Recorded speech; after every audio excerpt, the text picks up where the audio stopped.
In today's discussion, we're going to explore how the Twelver Shīʿites adopted Mu'tazilism. And we'll also discuss how Twelver scholars known as mutakallimūn defended Shii doctrines against the non-Shii opponents and how their thinking evolved during the minor occultation or al-Ghaybat al-Sughra. The Twelver Shīʿites' theological history went through the different phases, starting with the early development of Shii theology during the Imam's lifetime. From the time of Imam Ja'far as-Sadiq, there is evidence of the active theological discussions among the Imam's followers, although the Imam sometimes discouraged their speculative reasoning.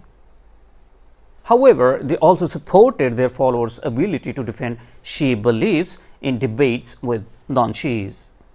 The early Shii mutakallimūn were deeply engaged in broader theological and philosophical discussions as reflected in their extensive writings, which went beyond just focusing on the imāma or the leadership and covered a wide range of intellectual issues. These works, along with later literature, provide valuable insights into their theological views. And due to the Imam's ambiguous stance on the speculative theology, early Shii mutakallimūn often faced oppositions from their fellow believers, and who believed their role was to faithfully transmit the teaching of the Imams without engaging in kalam or theological debates. Traditionists criticized the mutakallimūn for expressing independent views and accusing them of undermining the authority of the Imams. However, unlike in Sunnism, where mutakallimūn and muhaddithun often clashed over the interpretation of the ahadith, Shii mutakallimūn were also followers and transmitters of the Imam's teachings. They derived their doctrinal views from Imams while using reason as a tool for debate and exploring the nuances of kalam. The Imam's teachings can be understood through the Imami Hadith literature, and according to some scholars' analysis of Muhammad ibn Yaqub al-Kulayni's Kitab al-Wusul min al-Kafi, the Imams gradually embraced the Mu'tazilite perspective and laying the groundwork for the later integration of the Mu'tazilite thought among the Imamis during the occultation.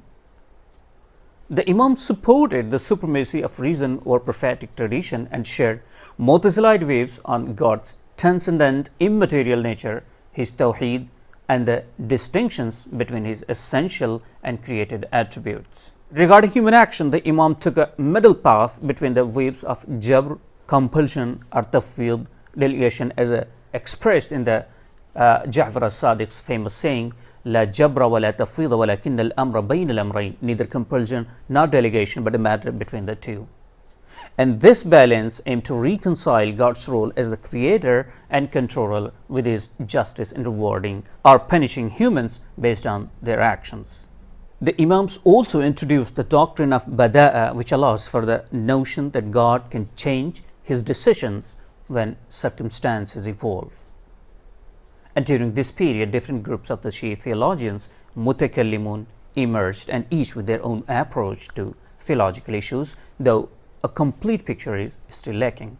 One of the most famous theologians was Abu Muhammad Hisham ibn al-Hakam, who converted to Shi'ism later in life under the influence of the Imam Ja'far as-Sadiq. And previously, Hisham had been influenced by dualist ideas and the thought of Jahm ibn Safwan.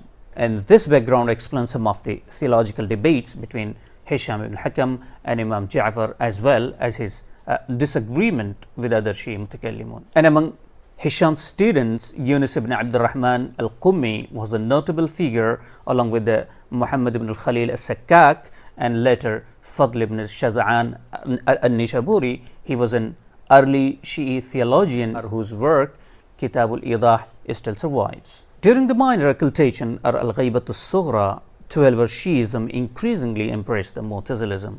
With the Imam no longer accessible as the ultimate source of knowledge, the mutakallimūn relied more on reason and Mu'tazilite concepts, and particularly divine justice, to strengthen the doctrine of the imāma.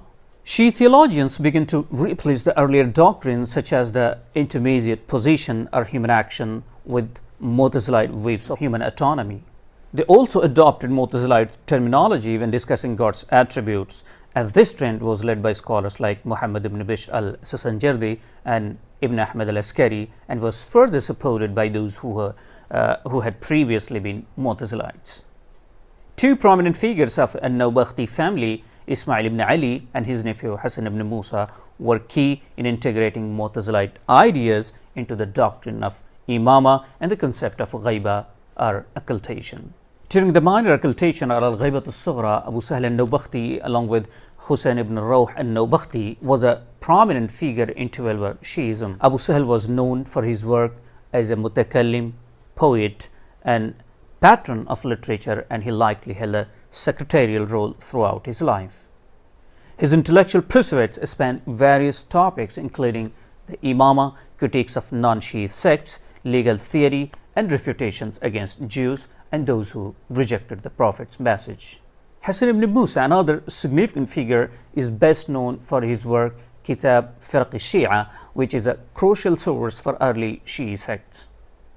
He accepted many Mu'tazilite views but rejected those conflicting with Shii beliefs, and particularly on the imāma and the concept of the divine punishment.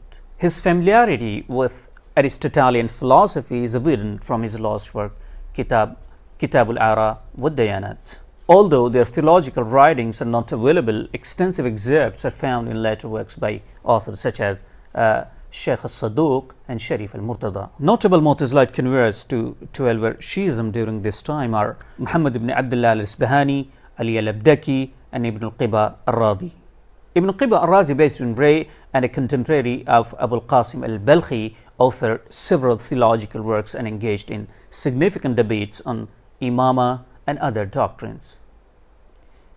His influence extended beyond Ray and impacted scholars like Sharif al-Murtada. As we conclude this episode, we have delved into the extensive influence of Mu'tazilism on Twelver Shīʿite thought, particularly during the minor occultation. We have also explored how Twelver scholars, the mutakallimūn, engaged in theological discourse to defend and refine Shii doctrines, especially the imāma, while simultaneously incorporating rational Mu'tazilite principles. The integration of these ideas is spearheaded by figures like Abū Sahl al-Nawbakhtī and Hassan ibn Musa, marked a significant evolution in Shii intellectual history. In our next episode, we will continue this exploration by focusing on Shii theology during the major occultation or al-Ghaibat al-Kubra, and we will examine how Imāmi thought adopted to the prolonged absence of Imam, the theological challenges it faced, and the growing tension between Mu'tazilite influence and the development of distinct Shii doctrines. So stay tuned for an analysis of how Twelver Shīʿism navigated this critical period. Thanks for watching.